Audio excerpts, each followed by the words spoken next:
And today's hashtag One Lucky former Utah Congressman and Fox News contributor Jason Chaffetz is here, and he is outnumbered. And I broke my bracelet as I was going to you, and it was a major distraction, but I got through it. It's heavy too.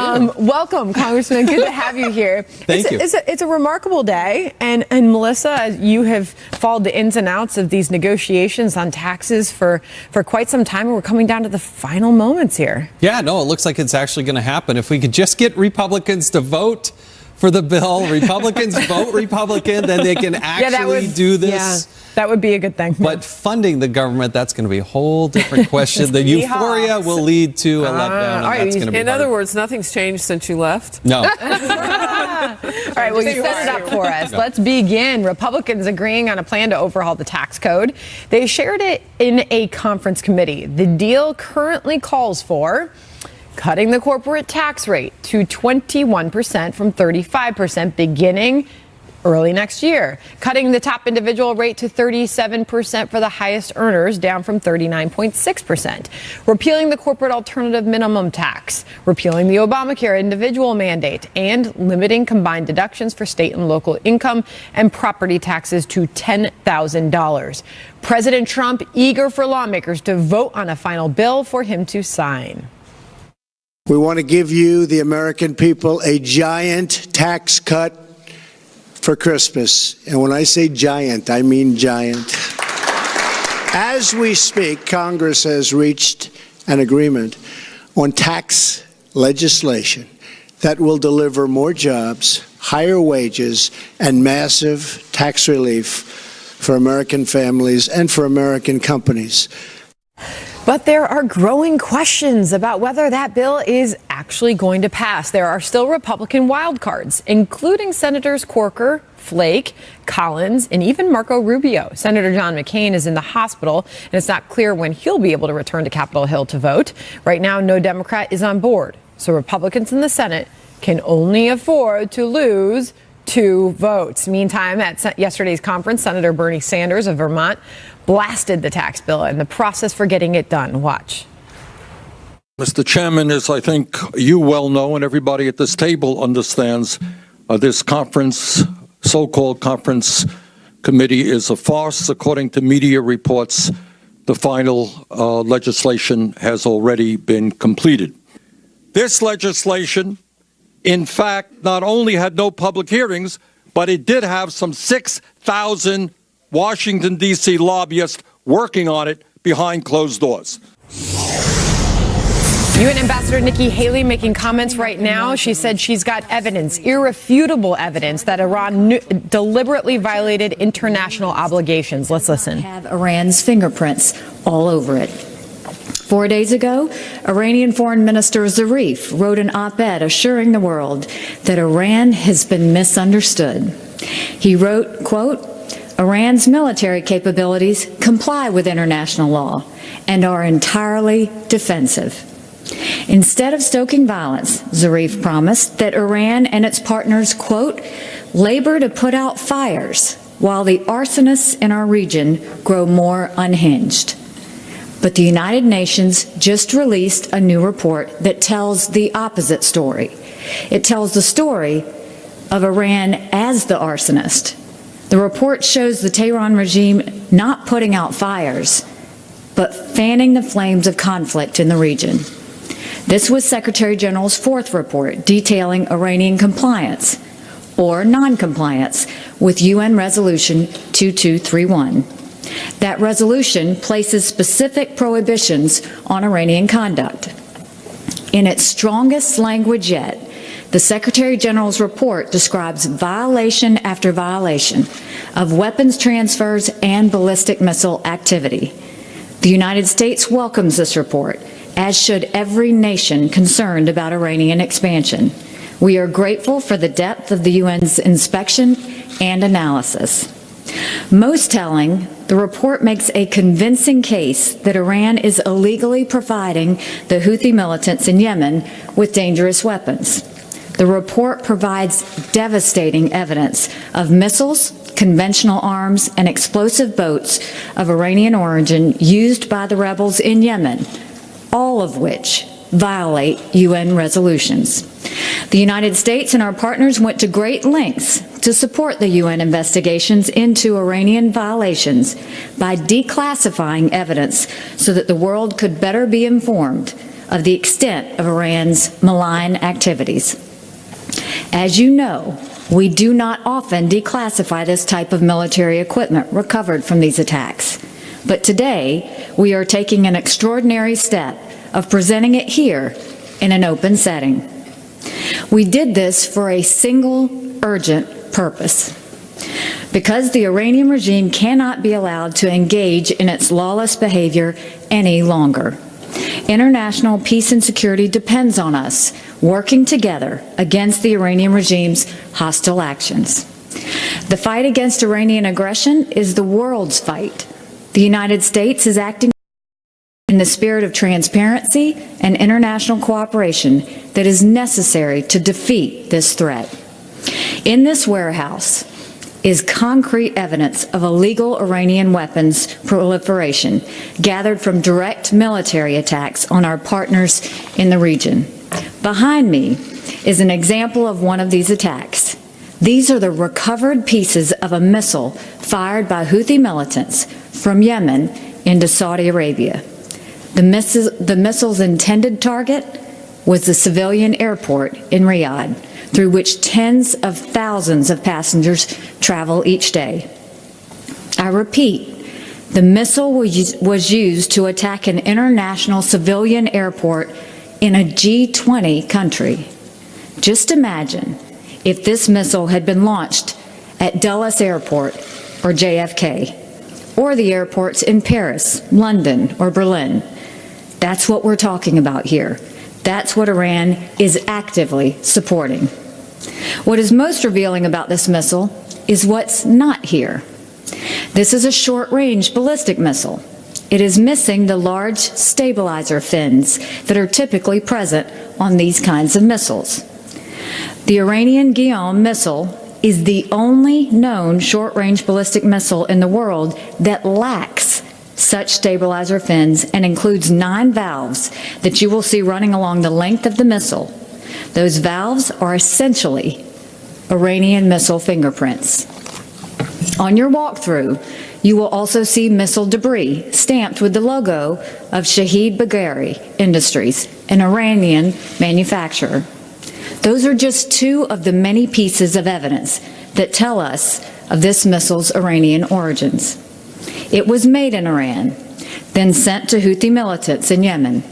From there, it was fired at a civilian airport with the potential to kill hundreds of innocent civilians in Saudi Arabia. You will see more than that. In this warehouse, there is also material from an anti-tank guided missile.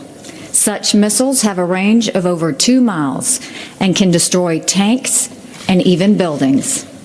You will see material from an unmanned aerial vehicle, also known as a kamikaze drone, that can take out radar sites. You will see material from the Shark 33 explosive boat. These are boats with a warhead inside them that explodes on impact. They can blow 6 feet wide holes in the hulls of ships. All of these weapons include parts made in Iran, some by Iran's government-run defense industry. All are proof that Iran has defied the international community, and not just one time. This evidence demonstrates a pattern of behavior in which Iran sows conflict and extremism in direct violation of UN Security Council resolutions. In just a minute, Laura Seal from our Defense Department will walk you through the items gathered here and explain their connection to the Tehran regime. We welcome a thorough examination of this material, not just by the members of the press here today, but by the international community. Several countries will be sending delegations here to view this material in the next few days. Some have already been here. We are inviting the entire UN Security Council to see it for themselves, and we are inviting all members of Congress to view it. This evidence is part of what has led the U.S. intelligence community to conclude unequivocally that these weapons were supplied by the Iranian regime. The evidence is undeniable. The weapons might as well have had Made in Iran stickers all over it. The United States stands ready to share what we know to further the cause of peace.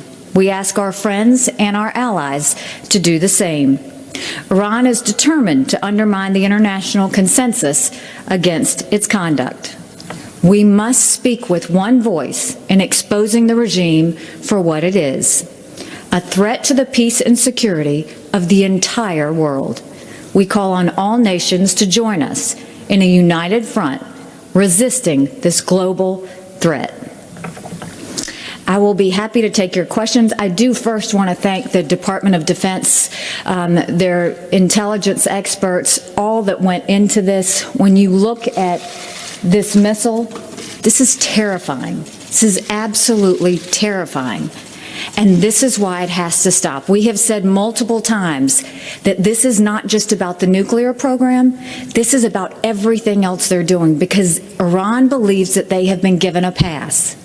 It is incumbent on the international community to show not only are they not being given a pass, but all of these actions have to stop, and stop immediately. And we'll continue to do that as we go forward. So Laura Seal will be giving you a tour. I'm now going to open it up for questions. I'm going to respectfully ask that we keep the questions all on foreign policy. If you have any other questions to follow, Cheney will be happy to answer those. But we'll go ahead and get started. Elise, we'll start with you. Thank you, Ambassador. Thank you for having us. All right, that's UN Ambassador Nikki Haley unveiling some previously classified information. We were told this was coming, proving that Iran violated international obligations.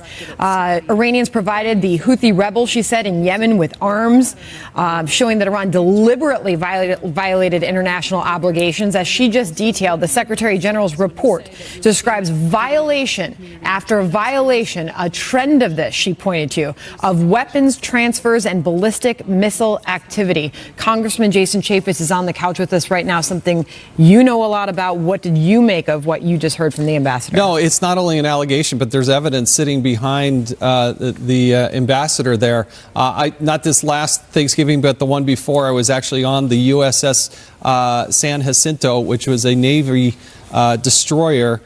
To the west, you have Saudi Arabia. To the east, you have Iran. But to the south, you have Yemen and Oman. And the concern is that the Iranians are moving these weapons to help the Houthi rebels, and that they're firing these weapons into Saudi Arabia, who's been an ally of us. We've actually been supported. When I went there, you actually have U.S. troops helping in Saudi Arabia, trying to monitor and see what these Houthi rebels are doing. So again, it moves beyond just an allegation to actual evidence, and it is something that has to be dealt with and is in clear violation of the agreements that are put in place with Iran. You know, she's just given us a great deal of information that we can track on our own, and of course we have access now, as the rest of the world does, to this information. It's public, it's unclassified. You heard Ambassador Haley inviting other countries, and some have already done this through their dignitaries, to come in and examine our evidence. That's important because the UN, as we know, it's interesting how they pick their battles and how sometimes they don't. So you got to present that. But what you're talking about, those weapons being fired in Saudi Arabia, the evidence that she gave, that warehouse of weapons where these things are being used by the Houthis to go from Yemen to a civilian airport, right, where thousands of people gather every day, as they do at airports here and any other country in the G20, in Riyadh. I mean, that's like, as she said, that's the equivalency of hitting a major airport in the United States. So, as Congressman just said, these aren't allegations. This is evidence that she's presenting, some of it standing right behind her, Katie. So we have yet to know whether or not the president, with this information, will act to punish Iran. Well, it's very interesting because this report that they're basing, that the evidence is coming from, came from the UN. And as we know, as Harris just mentioned, they haven't always been so keen on going after Iran in terms of violations of any kind of international agreement. But what the White House laid out in October was President Trump's new objectives when it came to Iran. And unlike the Obama administration, they are willing to go after Iran's behavior. And in his declaration, in the big speech that he gave, he specifically called out Iran and said, we will not allow them to use these kinds of weapons, the very weapons sitting behind Nikki Haley in that warehouse, to go after the United States or to go after our allies in the region. So they've really focused on that as an issue. And so this is going to give them even more backup now in terms of decertifying the nuclear nuclear agreement and saying that was a bad deal because it didn't focus on behavior, and it matters in terms of the stabilization of the region. And it's exactly why Saudi Arabia now is working with the Israelis and why the Egyptians are working with the Israelis in the region and creating new alliances in that region. And this is physical evidence. I mean, she went down the list of how we know that this particular ballistic missile came from Iran, all the marks on it that make it unique to the weapons that they use. That Riyadh International Airport, I've been there myself. I mean, this is a major thoroughfare. These are civilians. These are innocent people. This is not a military installation. This is an international airport, and they're lobbing missiles at a passenger airport. That's totally unacceptable. And here is the evidence right here. And it's important because it violates that agreement because Iran is transferring ballistic missiles to another country. They're not allowed to do that under the agreement. And so here's the evidence. Now we'll see what's done about it. And the timing, of course, January 13th is the next deadline by which the president has to again certify whether or not Iran is in compliance with the nuclear deal. A month from now. The Houthis do not have the capability, nor do they have the resources to pull this off themselves. The big question will be, what will President Trump and our allies do? All right. Well, we will leave it there. Oh, okay. We are going to talk taxes. Is that okay? We are. Perfect. I love that idea. Yeah. I had one more thing to say. Wait, hold on. Can we talk one more? Just add one more thing. And I'm curious to know if you guys had heard of that Shahid Bagheri industrial group that's making these weapons. Yeah. Do you know what other weapons they make? What? They make a missile and other weapons for North Korea. I was looking. Oh, they make solid-fueled artillery rockets for North Korea. And North Korea is watching what the president does in response. Absolutely, North Korea is watching. So I Once just want again, to get that in there. do you know what is exciting? Taxes. And we're going to be talking let's do that it. after this break. Oh. Stay right there.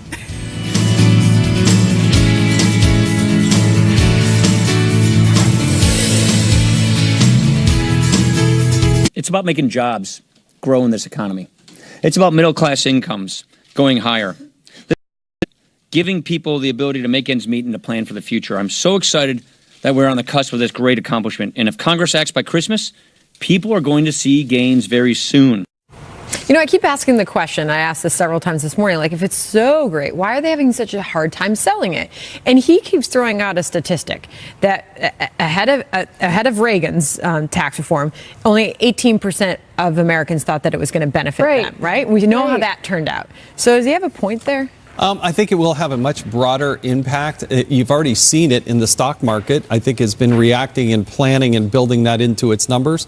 But you don't have rank and file members who can actually regurgitate it. And people want to know what's going to happen to me. I can tell you. The idea of simplicity But I think people on the was Hill a to be little able to do less. it. But they haven't done it. They have a hard time about You want people on the Hill to be able to do this. I would say this. There is no one that cutting corporate tax rates doesn't touch. Whether you're a consumer and products get cheaper or wages go up, it touches you. And people out there, people on the other side will say that companies are just going to do, have the stock price go up, that they're going to, hand the money out to their shareholders. Then their competition will lower prices and raise wages for their workers. That's the beauty of competition. If companies hoard those tax cuts, they won't be in business much longer. There's no one this won't touch, especially now that there's a decrease in almost every bracket. I think this is going to lead to huge growth, and I would bet my bottom dollar. Professor Francis, can I ask a question? Please. What happens when those corporations decide that those morsels are too tasty and they're not going to share at the rate at which you were describing? It just doesn't historically happen. I'm just asking the question. That they lower prices, then the competition comes in and does it. I mean, there's always someone hungrier that's willing to cut prices and have a thinner margin there in order to get the business. Than the market, right? But don't we think that talking no to other people, accountability than the market? That's what our entire system is based on. But don't we think that talking to people directly in the middle class and detailing to them that their taxes are going to be lower is more effective than talking about corporations? I think people have to see it. I don't think talking convinces anyone of anything. I think people have to see their paycheck grow for whatever reason, and then they feel better. Otherwise, they're like, I'm too busy making dinner. Talk to me later. I think people get lost in the talk about obviously cutting the corporate tax rate is extremely important, which is why the president wanted to make sure that was in the bill as a top priority. Now it's, I think, 21%.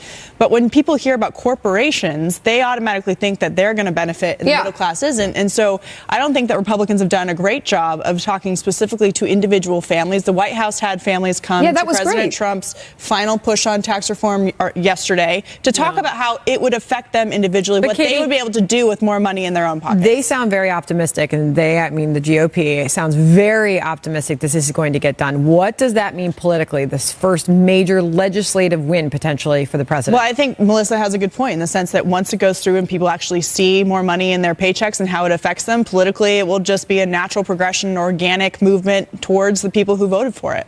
And Democrats will be on the record saying, we don't want to reduce your taxes. Right, we want you paying more. That's a terrible position to be running on in 2018. We voted against giving you more money. Was there ever a thought at some point that we know about where they would have done this separately? They would have done the corporate taxes and those cuts separate from rejiggering the rates and wiping away SALT? And they gave up 2 bites at reconciliation by not getting it done by September. And so those free passes, they could have taken that and taken those passes and pushed those out, but they didn't. By the way, we'll see what happens with funding the government with that deadline approaching quickly tomorrow. All right, with the Justice Department's number 2 defending the integrity of Robert Mueller's Russia probe, the grilling he got from Republicans as the fallout continues over an FBI agent's anti-Trump views. This guy thought he was Super Agent James Bond at the FBI. The public trust is gone. That is the message from Republicans to the number 2 at the Justice Department, Rod Rosenstein, amid claims of political bias in the FBI and the Justice Department. Lawmakers are incensed over the anti-Trump text messages exchanged between 2 former FBI agents who were said to be dating, who once worked on Robert Mueller's Russia investigation. One of those agents, Peter Strzok, a top counterintelligence official, also played a key role in the investigation into Hillary Clinton's email server. Watch. And then, lo and behold, those who are supposed to make sure there are no conflicts of interest seem to have a few of their own. High-ranking FBI officials involved in the Clinton investigation were personally invested in the outcome of the election. This guy thought he was Super Agent James Bond at the FBI. I'm here to tell you, Mr. Rosenstein, I think the public trust in this whole thing is gone. Not a single solitary American he can imagine would vote for Donald Trump. This is the conflict of interest-free special agent assigned. Did Mr. Mueller take appropriate action in this case? Yes, he did. Have you seen good cause to fire Special Counsel Mueller? No. Rosenstein also testified that one's political opinion does not necessarily mean bias. But House Judiciary member Jim Jordan wants to see Strzok on the hot seat next. He needs to be in front of the Judiciary Committee ASAP. First we need to bring him in and depose him. Then we need to put him in the same seat Rod Rosenstein sat today, and we need to ask him questions in front of God and everybody so the American people can see what this guy was up to. This guy who thought he was James Bond, this super agent guy at the FBI, he needs to be right there answering our questions. That's what needs to happen.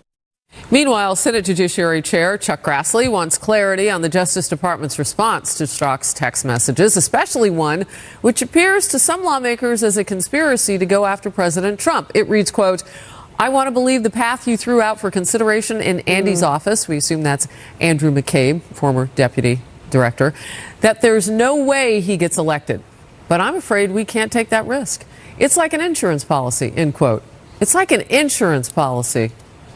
Congressman? I'm just stunned because there's more than 100,000 people at the Department of Justice. There's more than 10,000 attorneys. And this elite group that Mr. Mueller put around him was supposed to be conflict-free. It's what Trey Gowdy was talking about.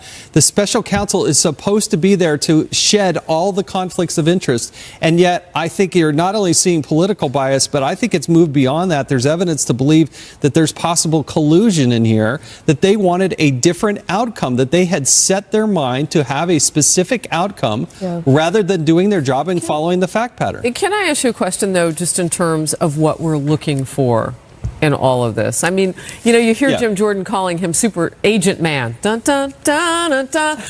Because really, could he have done something to keep the president out of office? I mean, it cuts both ways. Well, I think so. I mean, let's look at what the insurance policy could have been. All right, it could have been not indicting Hillary Clinton, so she would win the election.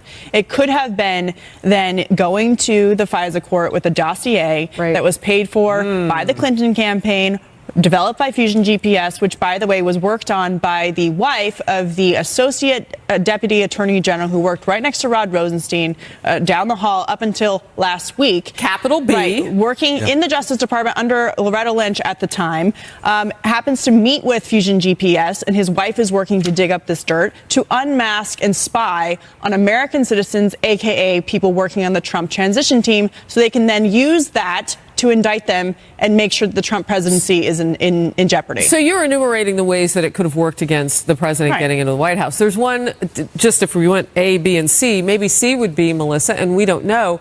Did he feel like there were so many other people who thought like him within the department that there would be a more coordinated effort? We don't know. We don't know, but the moment in the hearing, we were all sitting here, and it was what you were talking about when Jim Jordan said, I want to know, was that fake dossier that was paid for by the DNC and by the Clinton campaign, was the fake dossier used to get FISA warrants to wiretap their political opponents? And the answer was, I can't say that here. So they know the question. They know. He said, he knows basically, he knows the answer. We all want to know what it is. But they got to that money question, and we didn't hear the answer. Representative DeSantis of Florida went at it a different way and came out this way. He said, did the FBI help pay for that? Where did that money come from? How much was it? That sort of thing.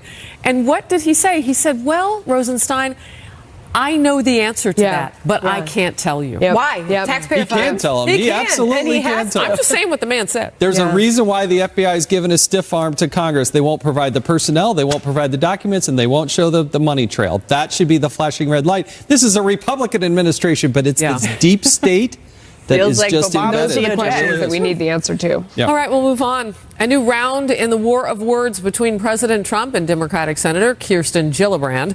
Now the president's son, Eric Trump, is slamming Gillibrand after she again called on the president to resign. So what is the political effect of all of this? And a Democratic lawmaker is facing backlash for reportedly suggesting that some women may actually be inviting sexual harassment. This is breaking right now. We're learning that House Speaker Paul Ryan is considering retirement after the 2018 midterms. This is being reported by Politico at this moment, saying Paul Ryan has made it known to some of his closest confidants to retire after the 2018 midterm elections, and amid swirling speculation on Capitol Hill that he could step down even sooner. His two most likely successors have been meeting with members to map out their strategies should a leadership shakeup occur. So House Speaker Paul Ryan considering retirement after the 2018 midterms, after potentially a major legislative victory, his baby, tax reforms. I have no firsthand knowledge as to whether or not he would do that. Wouldn't surprise me. He cares deeply about his family and his kids. It is an incredibly difficult job to be the Speaker of the House. And the crescendo of his career and his time in the Capitol Hill, if he can get tax reform done in a major way, I think he will say he accomplished the biggest thing he could possibly accomplish. You know, he was just earlier in that GOP news conference, Melissa, talking about what his days are like. Yes, I heard that. It is grueling hours and days spent in Washington, D.C., but he said, I don't live here. I live in Janesville, Wisconsin. I spend time with my family when I'm not here, and of course we know he is an avid hunter and he likes to be out in the woods as well. No, it struck me too. I was listening to that same news conference and he was talking about sleeping in his office and how, you know, that's what we do when we're here. We're not with our family. I've done that. I slept in my office, and there's a lot of people that do that. It sounds horrible. I mean, that just sounds really tough. And I have a lot of admiration for people that are willing to do that and to serve and to do what they can. And he certainly has done a lot, especially if they get tax reform done. But I can't imagine keeping that schedule up. No, I mean, let's not forget that he was dragged into this position. Republicans didn't really have anybody who wanted to take this job. Paul Ryan didn't want to take the job, and he gave them an ultimatum. He said, I will do the job, but I'm not going to be taking time away from my family on the weekends to go fundraise. That's not who I am. That's not the job that I want. I don't want to have the same obligations that John Boehner did when he was in this position. So he took the job because people were asking him to. He graciously stepped into the position of leadership, and I'm not surprised that he's saying, I've done enough. It's time to go. Well, and to add on to that, I'm reading farther down now into that political.com ad, and it says that Paul Ryan was tiring of D.C. long before he reluctantly accepted that speakership, which is what you're talking about. But reportedly, he told his predecessor, John Boehner, that it would be his last job in politics. It's interesting because you look back at his career and he spent a quarter century in Washington. Politico highlights as an intern waiter, junior think tanker, Hill staffer, and since 1999 as a member of Congress, he had never wavered in his obsession with fixing what he viewed as the nation's two fundamental weaknesses, a Byzantine tax system and ballooning entitlement state. He was a vice presidential nominee. Let's not forget about that. No, he was on that the is true, campaign too. trail with Mitt Romney. I mean, that's a grueling thing to do as well. And it probably sounds like a cliche, but in this case, it's really, really true about Paul Ryan and his family. He wearing that hat of husband and father means more to him than anything. And I know he likes to hunt. I know he likes to get out there, but I'm telling you, it takes a toll on the family. He still has a young family at home. And I went through that. I was only there 8.5 years, and you miss your family, and you just finally comes a point you say, what else? You got to get a better balance in your life. An opportunity. I mean, you talk about entitlements, and from what I'm reading, that'll be the next thing that he goes after. He wants to stay in office through the election day in 2018 that would be amazing. and really go after entitlements. So, but even without that, if they get tax reform at this point after the failure of repealing Obamacare, there's redemption there. He goes out on top, and isn't that what they all tell us? Yeah, that you should do? Well, you're ahead. Yeah. But during, he's gotten a lot of heat for being a so-called rhino and trying to, take down the Tea Party movement or being with the establishment and all of that. The criticism is fair, but what the criticism I didn't like is when he did talk about wanting to spend more time with his family, even people on the right ridiculed him for that and said, well, if you're going to do the job, just do it. But in the environment that we're in now in Washington, D.C., with all of the sexual harassment, all of the gritty, gross slime that's going on in that city, I think he should be applauded for making that decision and keeping his priorities on his family when many people are not. So my question was, that article said there are two people that are sort of vying for the job and meeting with others. Who do you think those are? Oh, I think clearly Kevin McCarthy would be probably the leader of the pack in that. I mean, he is the majority leader. He's widely liked. He's had great success, and I think he'll be widely viewed as the most likely to do that. But there's a host of other people that might jump up. What about Diane Black? I mean, she found more cuts in her recent version of.